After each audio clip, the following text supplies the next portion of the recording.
চালটা ভিজিয়ে রেখে পরের দিন এটা কুটে নিতে হবে। কুটে নেওয়ার পর এটা ভালো করে চেলে নিতে হবে। চেলে নিয়ে এই প্রসেসে বানিয়ে নিতে হবে। চেলে নিয়ে তারপরে সেটাকে একটু গুলিয়ে সেটাকে আবার ব্লেন্ডারে ব্লেন্ড করে নিতে হবে। আমি এখানে ব্লেন্ডারে ব্লেন্ড করে নেওয়ার পর দেখতেই পাচ্ছেন তারগুলো কতটা সুন্দর হয়েছে। আপনি ২ বারেই একটা পিঠা বানিয়ে ফেলতে পারবেন। এতটা সুন্দর তার হয়েছে।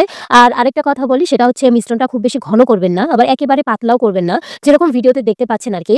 যখন আবার ব্লেন্ড করবেন তখন বেশি করে পানি এড করবেন না। কারণ যদি ব্লেন্ড করার পর এমনিতেই একটু ঘন হয়ে আসে তাই আবার বেশি পাতলা হয়ে গেলে আপনি আন্দাজ বুঝতে পারবেন না। আমি বিভিন্ন কালারের বানাবো এই কারণে কালারগুলো এড করে নিচ্ছি। আপনি চাইলে কালার ছাড়াই বানাতে পারেন। কালার ছাড়া বানানোটাই খুবই স্বাস্থ্যকর। কিন্তু আমার বাসায় কালার ছিল। এ কারণে আমি কয়েকটা কালার দিয়ে দিয়েছি এবং সেই কালার দিয়ে বিভিন্ন রঙের পিঠা বানাচ্ছি। আপনি চাইলে শুধুমাত্র সাদাই করতে পারেন। এই পিঠার টেস্টটা যে কতটা ভালো সেটা আপনারা যখন বানাবেন তখনই বুঝতে পারবেন। আশা করি আমি খুবই সহজ উপায়ে দেখালাম। তবুও যদি কারো কোনো প্রশ্ন থাকে অবশ্যই কমেন্টে জানাবেন। আমি আসলে আ খুব একটা নিয়মিত হতে পারছি না ভিডিওতে আমার বেশ কিছু সমস্যার কারণে। এখন আশা করি নিয়মিত ভিডিও দেওয়ার চেষ্টা করব।